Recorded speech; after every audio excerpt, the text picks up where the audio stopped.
Maligayang panunood po, Karikab. Ang ating tatalakayin ngayon ay tungkol sa isang historical war action movie na may pamagat na Pompeii. Kaya sit back, relax, at simulan na natin.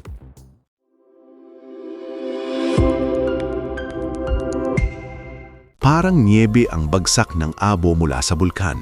Sa gitna ng walang hanggang dilim, maririnig ang mga sigaw ng kababaihan, iyak ng mga sanggol at mga daing ng mga lalaking puno ng sakit at takot. May ilan pang umaasa na ililigtas sila ng mga Diyos, habang ang iba naman ay desperadong naghahangad na lang ng kamatayan. Dumating na ang katapusan. Naganap ang kwento sa panahon ng sinaunang Roma.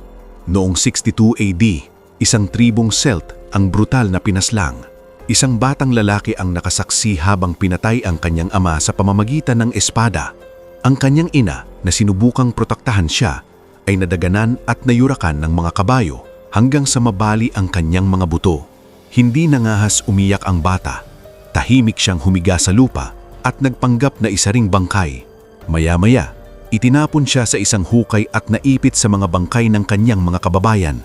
Sa init na naiwan mula sa mga katawan ng mga patay, nakatulog ng malalim ang bata. Nang sumikat ang unang liwanag ng bukang liwayway, nagising siya sa matinding lamig.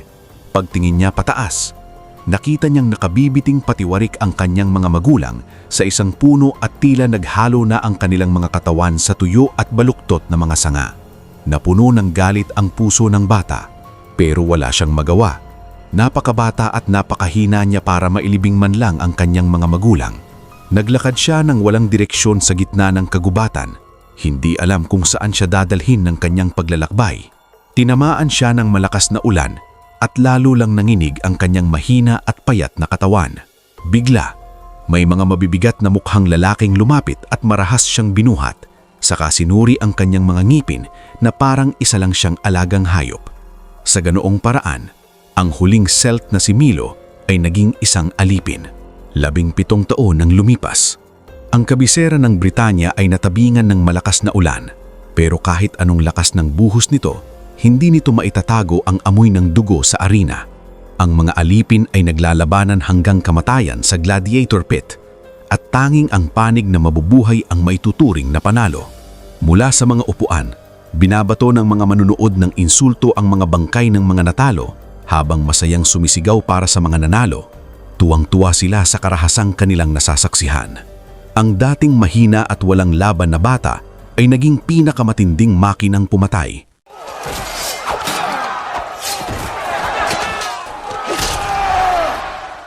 Dumaan siya sa napakaraming bangkay para lamang maging kampyon.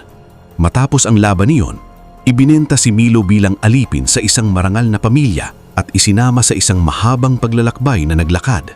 Umalis ang karabana mula Roma at ang destinasyon nila ay ang sinaunang lungsod ng Pompeii, isang paglalakbay na aabot ng 300 kilometro. Habang bumabiyahe sila, nadulas ang isa sa mga kabayong humihila ng karwahe sa isang tipak ng tubig at nasugatan. Bumagsak ito sa lupa at umiyak sa sakit. Nang makita iyon ni Milo na alam kung paano gamutin ang kabayo, gusto sana niyang lumapit para tulungan ito. Pero tumanggi ang bantay ng mga alipin na tanggalin ang kanyang kadena at binigyan pa siya ng suntok. Agad na sinaway ng maharlikang babae na si Cassia ang bantay. Lumuhod siya sa tabi ng nasugatang kabayo kasama si Milo.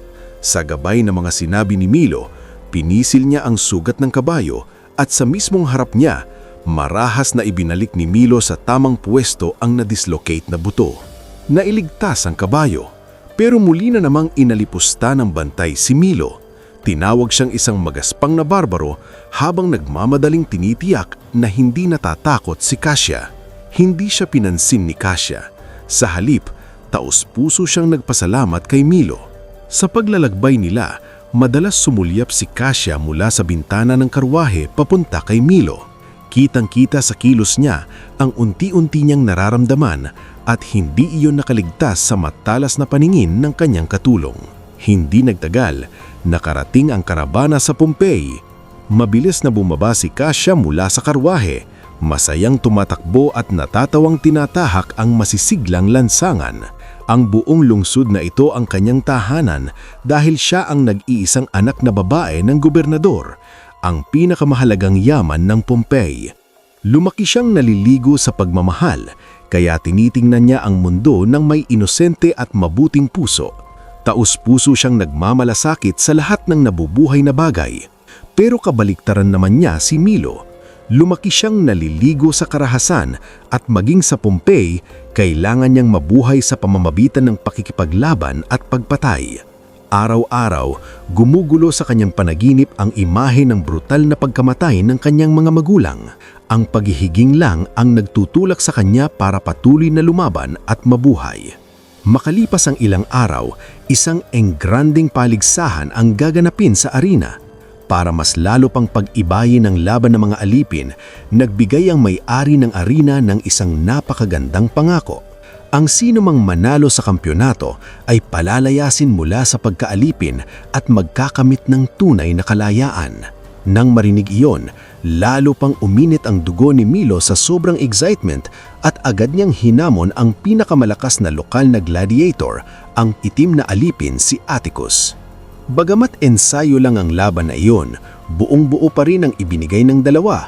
Hindi nagtagal, nagbangdaan sila sa matinding bakbakan at halos pantay ang kanilang lakas.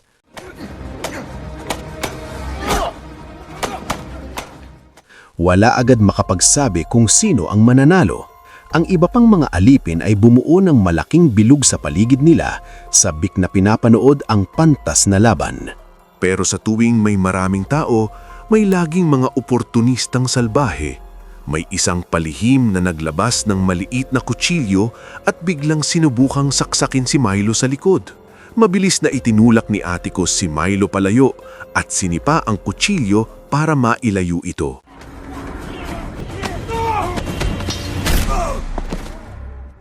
Pagkatapos nito, sinabi ni Atticus kay Milo na hindi niya ito iniligtas para sa kanya, kundi dahil naniniwala siya sa tunay na diwa ng mga gladiator.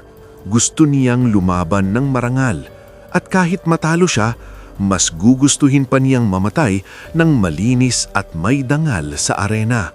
Pero matibay ang paniniwala ni Atticus na hindi siya matatalo. Sa araw ng laban, sinabi niyang siya mismo ang papatay kay Milo at iaangkin ang nag-iisang gantimpala ng kalayaan. Pero hindi lang mga alipin ang nananabik sa kalayaan. Sa matigas at makapangyarihang lipunan ng Roma, ang emperador ang pinakamataas na pinuno. Sa ilalim niya ay ang mga senador na siya namang ikalawang pinakamakapangyarihang uri. Kahit ang mga maharlikang pamilya tulad ng kay Cassiya ay kailangang yumuko sa kagustuhan ng mga politiko. Si Senator Corvus na matagal nang naaakit sa kagandahan ni Cassiya ay sinundan pa siya mula Roma hanggang Pompey. Pinipilit niya ang ama ni Cassiya sa pamamagitan ng pananakot at suhol, habang kunwari romantikong nanliligaw sa kanya ng may huwad na sinseridad. Kahit ilang beses siyang tanggihan ni Cassiya, kunwari hindi niya iyon naririnig. Hindi talaga mahahalaga sa kanya ang damdamin ni Cassiya. Ang gusto lang niya ay ang sarap ng pakiramdam na parang nanliligaw siya. Alam ni Corvus na sa isang kibot lang ng kanyang kapangyarihan, kaya niyang iluhod ang buong pamilya ni Cassiya. Unti-unti nang nakita ni Cassiya ang kapalarang naghihintay sa kanya. Natatakot siyang maging isang ibon na nakakahon andang sa kabukiban ng kontrol ni Corvus. At araw-araw ay lalo lang lumalalim ang kaba at takot sa kanyang puso. Kinagabihan, hindi mapakali ang paborito niyang puting kabayo. Sinadya niyang hilingin si Milo na pakalmahin ito, pero sa totoo lang, dahilan lang iyon para makita siya ulit. Dalawang taong hindi dapat magkakilala ang naupong magkaharap sa tagong bahagi ng kwadra at nagkaroon ng isang tahimik pero tuos-pusong pag-uusap. Isinantabi ni Milo ang kanyang lihim at inilahad kay Cassiya ang kanyang nakaraan, kung paanong pinaslang ang kanyang mga magulang at buong tribo ni Corvus. Hindi niya kailanman malalimutan ang mga bandila na may agila na dala ng hukbo ni Corvus. Ngayon, mismong sa harap niya ang kanyang kaaway. Pero bilang isang alipin na nakakadena, wala siyang paraan para makapaghiganti. Labis na naantik si Casilla sa sinapit ni Milo at iminungkahi niyang sumakyan nito ang puting kabayo at tumakas agad. Dahil dito, makakatakas siya sa mga kadena ng pagkaalipin. Hindi sumagot si Milo. Sa halip, tahimik niyang iniabot ang kanyang kamay kay Casilla. Walang pag-aalinlangan niya itong tinanggap at agad na sumampa sa likod ng kabayo. Alam ni Casilla kung ano ang ibig sabihin nito, pero hindi siya natinag. Handa siyang talikuran ang pagiging maharlika para lamang sa kalayaan at pag-ibig. Pero gaya ng madalas mangyari, maganda lang sa isip ang lahat. Sa realidad, iba ang takbo ng lahat. Kung isang alipin lang ang tumakas, baka hindi pa ganoon kalaking problema. Pero dahil kasama ang anak ng gobernador, biglang nagkagulo. Mabilis na naipon ng mga sundalo ng lungsod at wala nang natirang takbuhan ng dalawa. Hinimok ni Casilla si Milo na unahan na siyang tumakas at nangakong siya na ang bahala sa paglihis ng atensyon ng mga sundalo. Pero tumanggi si Milo. Binitawan niya ang pagkakataon para sa kalayaan dahil kapalit nito ang pagkawala ni Casilla. Mas pinili niyang manatili sa tabi nito kahit na habang buhay siyang manatiling alipin. Nang mahuli sila at ibalik sa kastilyo, itinaas ni Corvus ang kanyang espada sa leeg ni Milo. Nagmakaawa si Casilla para sa buhay ni Milo at nagsinungaling siyang ang puting kabayo ang biglang nagwala at iniligtas siya ni Milo sa daan. Sa pamamagitan ng pagbagsak ng sarili niyang dangal ng husto, nailigtas ni Casilla ang buhay ni Milo. Pero kahit nakaligtas siya sa kamatayan, hindi pa rin doon natakos ang parusa. Hinatulan si Milo ng matinding paghahagupit.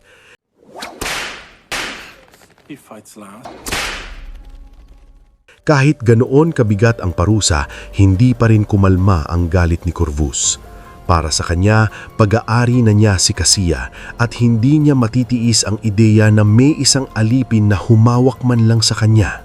Dumating na ang gladiatorial competition gaya ng nakatakda at karamihan sa mga mamamayan ng Pompeii ay nagtibon sa napakalaking amphitheater.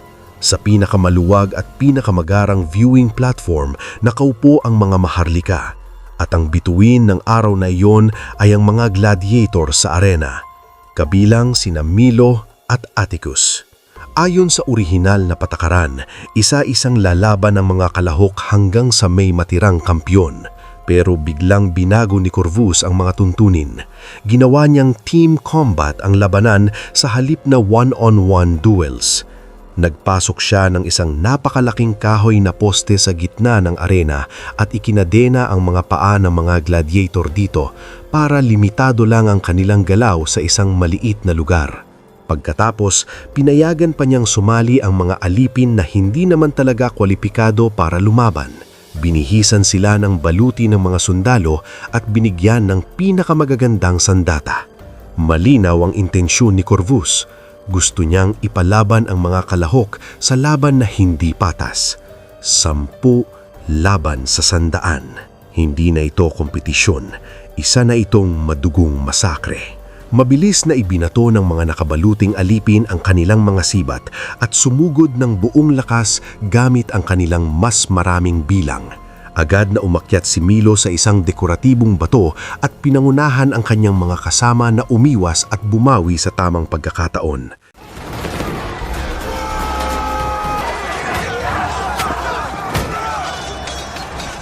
Epekto ang taktikang iyon at sa sandaling iyon ay nagkaroon ng kalamangan ang mga gladiator.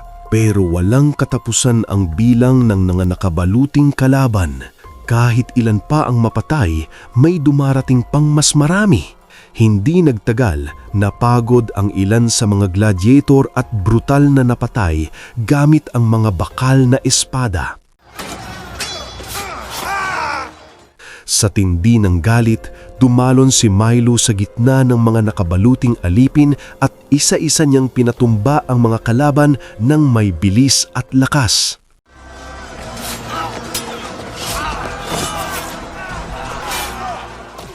Samantala, Si Kasia naman na nanonood mula sa mga upuan ay halatang labis na nag-aalala. Kumunot ng husto ang kanyang noo sa pag-aalala para kay Milo. Napansin ito ni Corvus. Agad niyang naramdaman na may pagtingin si Kasia kay Milo at malinaw na nakita niya ang pag-ibig nito para sa lalaki. Walang pagdadalawang isip, niligawan ni Corvus ang mga magulang ni Kasia at unilateral na inanunsyo na sa Roma magaganap ang kasal. Wala nang magawa si Kasia para tumanggi. Kapag tinutulan niya ito, maaari niyang akusahan ang kanyang ama ng pagrerebelde, patayin ito at ipahanid pa sa publiko ang kanyang pamilya at mga kamag-anak sa mga pader ng lungsod. Sa arena naman, sina Milo at Atticus na lang ang natitira.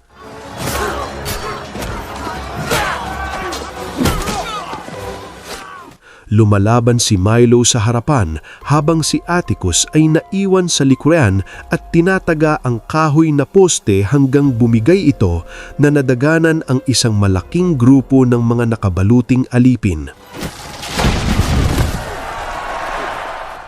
Pagkatapos, sumakay si Milo sa isang mabilis na kabayo at ginamit ang mga kadena para matumba at matalisod ang maraming kalaban. Mula sa mas mataas na posisyon, sinuportahan siya ni Atticus at binato pa ang kanyang palakol sa kalaban na susubok sanang tumambangan si Milo nang maalis siya sa kabayo. Maganda ang naging koordinasyon ng dalawa at nalagpasan nila ang napakalaking hindi patas na kalaban. Dahil sa tagumpay nila, nakamit nila ang paggalang ng mga tao sa Pompeii. Nag-ingay ang buong madla at sabay-sabay na sumigaw na dapat palayain sina Milo at Atticus. Sa isang sandali na puno ng paghamon, sinira ni Milo ang bandila may agila ng hukbo ni Corvus at ginamit ang nabaling hawakan bilang pansamantalang sibat. Inihagis niya ito kay Corvus pero naharang iyon ng mga bantay ni Corvus sa tamang oras. Dahil sa padalos-dalos niyang ginawa, hindi nakapaghiganti si Milo. Sa halip, siya at si Atticus ay parehong hinatulang mamatay. Habang nakapwesto sila para bitayin bilang palasong uulan, matapang na humakbang si Kasia pasulong. Ipinahayag niyang malaya na ang dalawa. Ipinaalala niya kay Corvus na ang pangakong ibinigay sa arena ay may bigat ng batas. Ang mga nanalo ay dapat palayain. Kung lalabagin ang batas ng Roma, maaari itong magdulot ng pag-aalsa ng mga alipin at mauuwi iyon sa isang malaking revolusyon. At kapag nangyari iyon, siguradong parurusahan si Corvus ng emperador ng matindi. Idinagdag pa ni Kasia na maaari man siyang yumuko sa kapangyarihan nito at pakasalan siya. Kahit makuha ni Corvus ang kanyang katawan, hinding-hindi nito makukuha ang kanyang puso. Nagalit ng husto si Corvus sa sinabi ni Kasia. Iniutos niyang ikulong siya ng mga sundalo sa villa. Gusto niyang makita kung hanggang kailan makakakaya ng isang marangal na babae ang manatili sa isang lumang bodega. Sa mayon, pinigil muna ni Corvus ang kanyang galit at nagpasya na ibang paraan ang gamitin para patayin si Milo. Sa pamamagitan ng peking dagdag na laban, nagpadala siya ng isang veteranong elite guard para harapin si Milo sa isang laban hanggang kamatayan.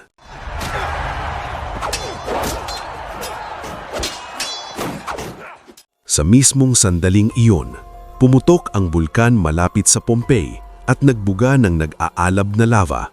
Karaniwan, ang ganitong pagputok ay may kasamang malalakas na lindol at ganoon nga ang nangyari. Sa sobrang takot, nagsimulang magsitakbuhan ng mga tao papunta sa mga labasan. Sa gitna ng kaguluhan, nagkaroon ng matinding stampede. Dahil sa malalakas na pagyanig, gumuho ang ilang bahagi ng batong pader at bumagsak ang napakaraming bato sa mga nagtatakbuhan.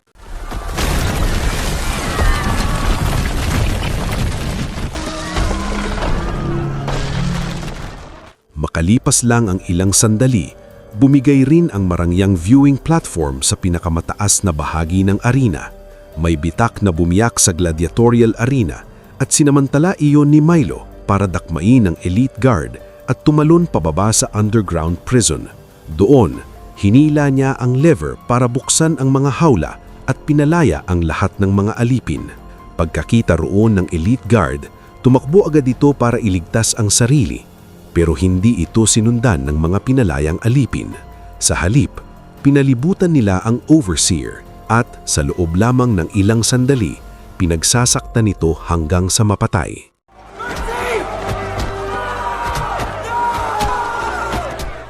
Nang humupa ang pagyanig, bumalik si Milo sa ibabaw.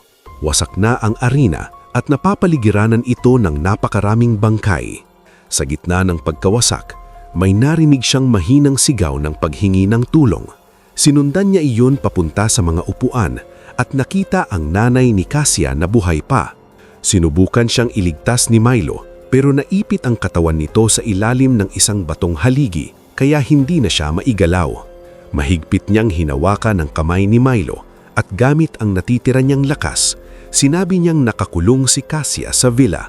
Sa oras na iyon, tuluyang nagkagulo ang Pompey. Siksikan na ang pantalan sa mga taong desperadong sumasakay sa mga barko. Natakot si Corvus na ma-overload ang mga sasakyan, kaya binunot niya ang kanyang espada at nagsimulang patayin ang mga sibilyan.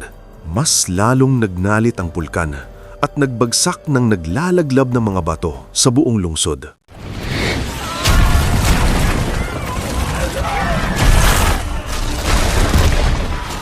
Sa gitna ng mga tumatakbong tao, si Milo lang ang kumilos sa kabaliktarang direksyon.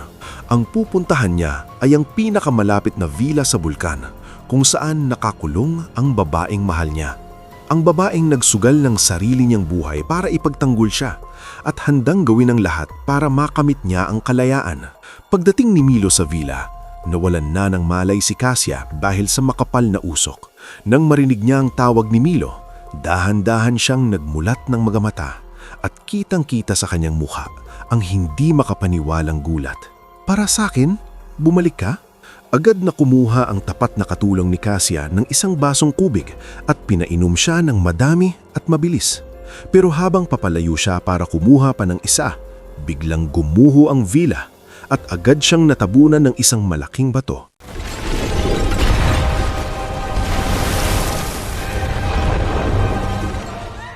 Samantala, mas lalong nagngangalit ang bulkan at mas dumami pa ang mga naglalaglab na bato na bumabagsak mula sa langit.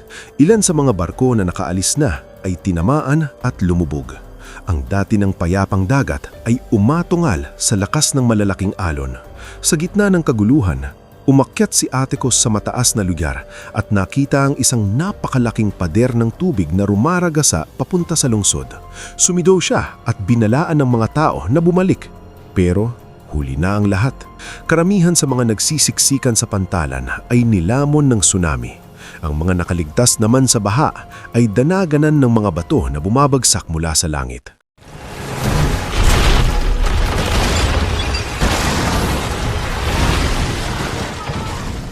Ang dating masiglang lungsod ng Pompey ay naging isang patay na lugar, puno ng mga sunog at mga bangkay. Buti na lang, nasulubong ni Milo at Cassia si Atticus at sinabi nito na wala na ang pantalan. Ang taning daan na lang nila ay ang timog na landas sa bundok.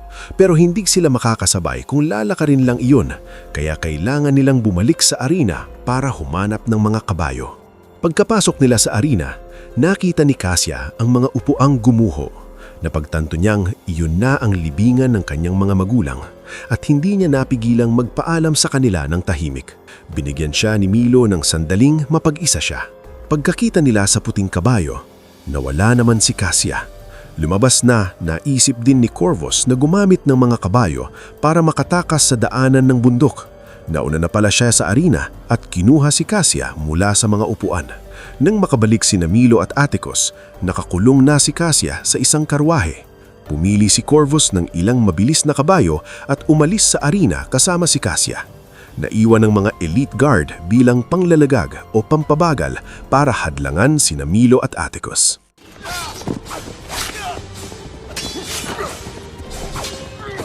Sa dalawang laban sa isa, walang masyadong pag-asang manalo ang mga elite guard. Pero kung tatagal ang bakbakan, baka hindi na maabutan ni Milo si Cassia. Para matiyak ang tagumpay ni Milo, Nagdesisyon si Atticus na harapin ang mga bantay ng mag-isa. Sumakay si Milo sa mabilis na puting kabayo at agad na hinabol ang mabigat na karwahe. Si Cassia, nang makita si Milo na sumusulpot sa gitna ng nagliliyab na kaguluhan, palihim na binaklas ang isang piraso ng kahoy at ginamit iyon para buksan ang kanyang bakal na kadena. Pagkatapos, bigla siyang sumugod kay Corvus. Binitawan ni Corvus ang renda para ipagtanggol ang sarili. Sa mismong sandaling iyon, bumangga ang karwahe sa isang bato at tumagilid. Ipinatalbog si Corvus ilang metro palayo, humahabol sa sakit ng malakas na impact.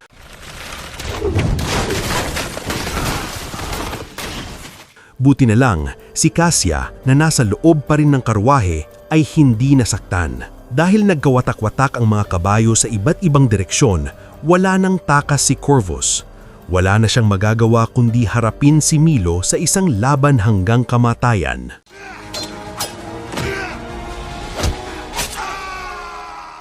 Samantala, nababalot ng makapal at gumugulong na usok ang arena.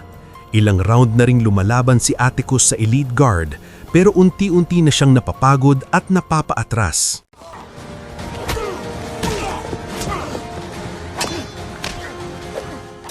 Nang mapangsin ng guard na humihina na si Atticus, sinamantala niya ang pagkakataon at buong lakas na sumugod, saka itinarak ang matalim na bakal niyang espada sa katawan ni Atticus na wala ng depensa.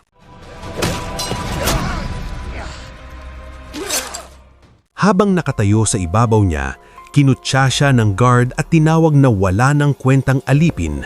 Ipinagyabang pa nitong ang pinakamataas na karangalan para sa isang aliping gladiator ay mamatay, at pinagtaasilan pa niya si Atticus sa paghingi ng kalayaan mula sa Roma. Nanlaki ang mga mata ni Atticus sa matinding pagtutulan. Mahigpit niyang hinawakan ng hawakan ng espada at tiniis ang napakatinding sakit.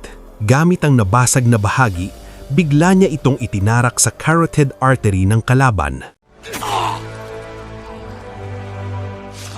Kung kamatayan ang itinuturing mong karangalan, ako na ang magbibigay niyan sa iyo. Sa kabilang banda, si Milo at Corvus ay naglalaban ng ubos lakas. Biglang bumagsak ang isang dambuhalang naglalagablab na bato malapit sa kanila at nagtaas ito ng makapal na puting usok. Balisa si Cassia habang hinihintay na luminaw ang usok, desperadong hinahanap ang anino ni Milo. Sa kanyang matinding pangamba, si Corvus ang unang lumitaw mula sa usok. Habang unti-unting nagiging desperado ang pag-asa ni Cassia, biglang sumugod si Milo na parang tigre. Mabilis na dinampot ni Cassia ang mga bakal na kadena at ikinadena si Corvus sa tumagilid na karwahe. Perpektong sandali sana iyon para sa paghihinggil, pero hindi pinatay ni Milo si Corvus. Sa halip, malamig niya itong tinignan at ibinaling ang kanyang paningin sa bulkan na patuloy na nagbubuga ng naglalagablab na lava sa di kalayuan. Tignan mo, sabi ni Milo sa malamig na tinig, ang mga Diyos na ang hahatol sa iyo. Pinatay mo ang mga tao ko at lilinisin ng galit ng mga Diyos ang marumi mong kaluluwa. Bumagsak ang nakakapasong abo mula sa bulkan at ang takot at desperasyon ni Corvus ay unti-unting nilamon hanggang maging isang malamlam at walang buhay na abo.